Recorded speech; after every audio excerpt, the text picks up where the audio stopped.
Hello everyone. Today we are going to discussing about pesticides. Every one of us are very much familiar of these pesticides, and of course nowadays we cannot imagine agriculture without use of these pesticides. The term pesticide is not as simple as it looks, but it's a comprehensive term which includes different types of subsidiaries. So now let's see how a pesticide can be divided into. The first and the foremost one is insecticides, and the fungicides, the herbicides, rodenticides, and some other miscellaneous compounds. So now let's look into the insecticides. So the term itself explains it all, that insecticides are meant to be designed to combat against insects. So in agriculture, insects cause a lot of damage. They may be chewing or sucking types of insects. Chewing or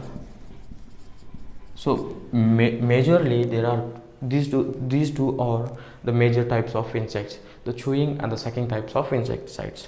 So like pesticides, insecticides are also further classified into different groups. So let us see what are those groups. The first and the foremost one is organochlorine compounds. So in short I'm writing OC compounds, and the second one is organophosphorus compounds, and the carbamate compounds, and pyrethroids, neonicotinoids, ivermectins, and some miscellaneous compound.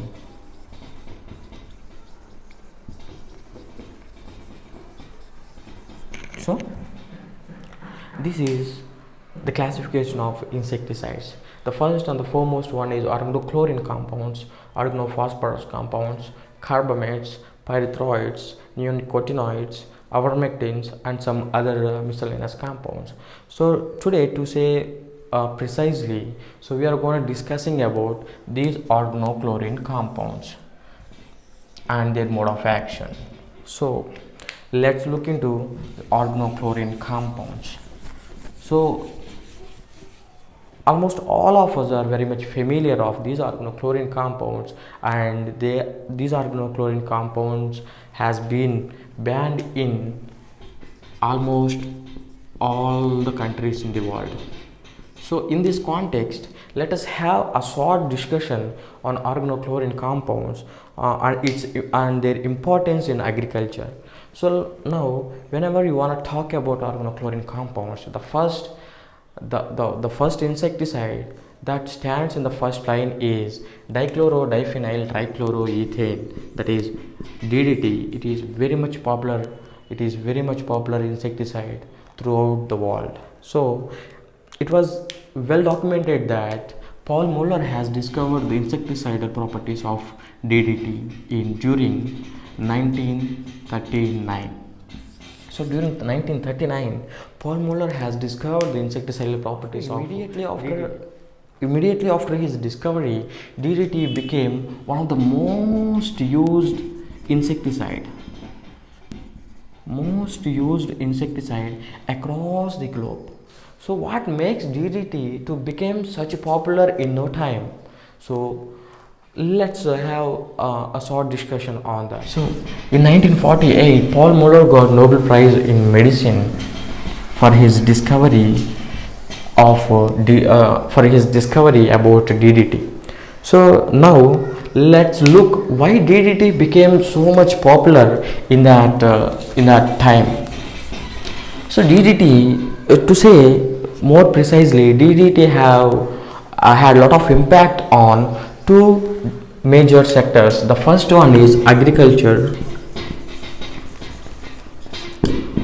and public health management.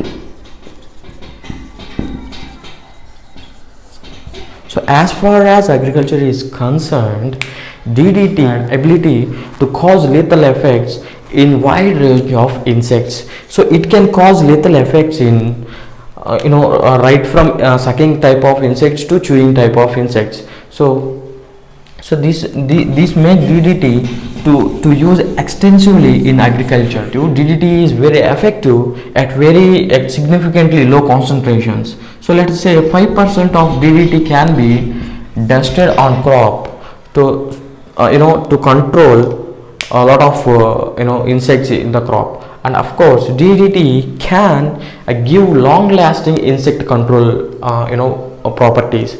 So spray DDT once, it can control, it can give, it will be very effective for so many longer hours. So these two properties make DDT to use extensively in agriculture. And as far as public health management is concerned, it was very effective to control disease causing vectors. So vectors. The insecticidal properties of DDT was discovered during the Second World War. So during that Second War, major sinister problems of soldiers was the typhus disease, the typhus and the malaria. So these typhus and malaria cause transmits through a disease, through a vectors. So the typhus can transmit one to another via body lice, and the malaria, as we all know, mosquitoes transmit the malaria. And interestingly here, DDT found very effective against these body lice and mosquito even at significantly low dosages. So you will wonder to know that 5% of DDT dust was dusted on the clothes of the soldiers to get rid of these body lice. So the using of these DDT has significantly controlled the typhus and malaria in many countries. So these properties make DDT very effective, or to become very effective in those days. So apart from these properties, DDT have also some other properties, like it is economical to synthesize. So the synthesis of DDT is so economical, and DDT is lipophilic in nature.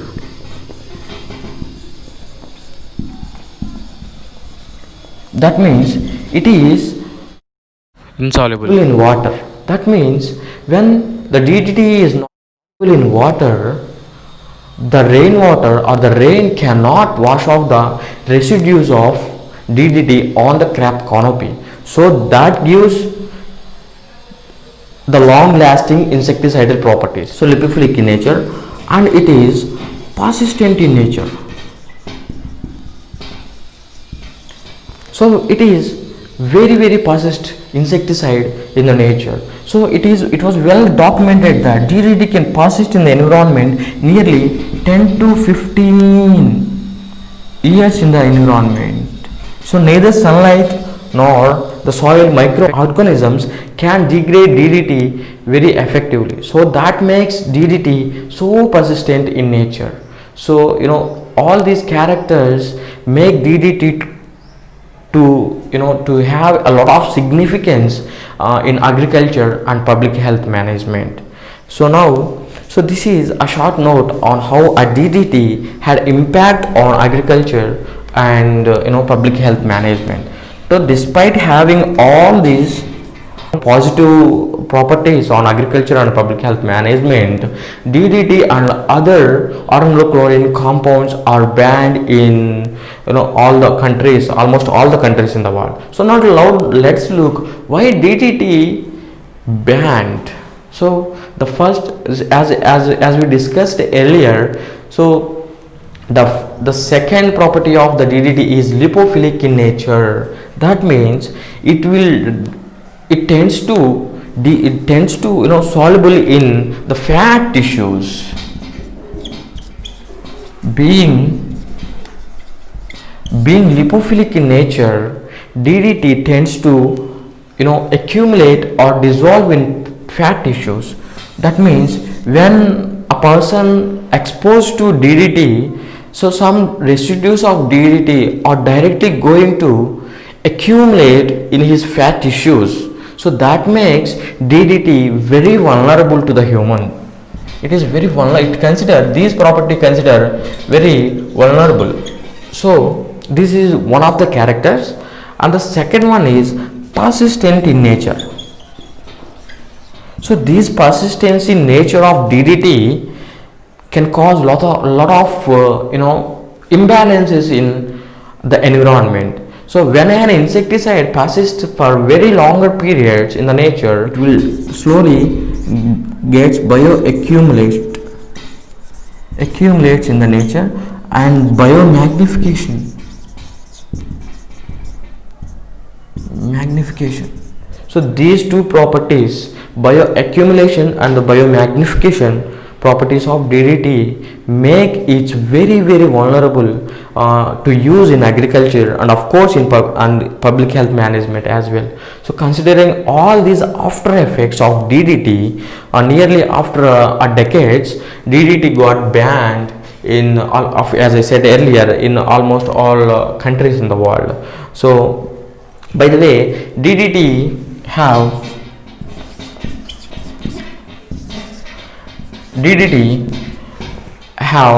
the negative temperature dependence, which means when the temperature decreases, the insecticidal property of DDT will steadily increases. So this is how DDT have a negative temperature dependence. So this is a small note on DDT. So why it has why it had great significance in agriculture and public health management, and what makes DDT to banned in to use in agriculture and public health management. Apart from DDT, there are some other organochlorine compounds as well. So the second one is, so far we got DDT, and now we are discussing about BHC and cyclodienes. So cyclodienes, aldrin, dialdrin, endrin, endosulfan and heptachlor. So these are all the cyclodienes. So unlike DDT, these cyclodienes have positive temperature dependence, which means when the temperature increases, the insecticidal properties of these cyclodienes will significantly increases. This is a brief introduction on organochlorine compounds and their significance in the environment. Now the mode of action. So the DDT, how DDT causes lethal effects in the insects. So DDT mainly acts on the nervous system. So in the nervous system, we are very much familiar that we have neurons. So axon is one of the parts of the neuron. So this DDT affects the axonic impulses transmission. So it will, it acts on the axonic impulse. In axon, sodium and potassium channels play a key role in the transmission of an impulse. So sodium and potassium. So sodium channel and the potassium channel. To say more precisely, DDT acts on the sodium channel and it will delays the closure of the sodium channel and causes lethal effects in the insect. Unlike DDT, so BHC and cyclodienes act on the GABA, G-A-B-A. So gamma aminobutyric acid. So in the peripheral nervous system of the insects, so GABA acts as a neurotransmitter, and these cyclodienes act on the gamma aminobutyric acid and causes lethal effects in the insects. So this is how so the mode of action can be seen.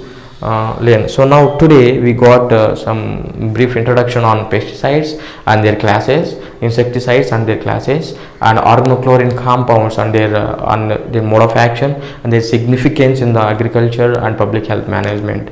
So this is for today, and for upcoming video we are going to discussing about organophosphorus compounds and carbamates. in detail and their mode of action and their significance in agriculture.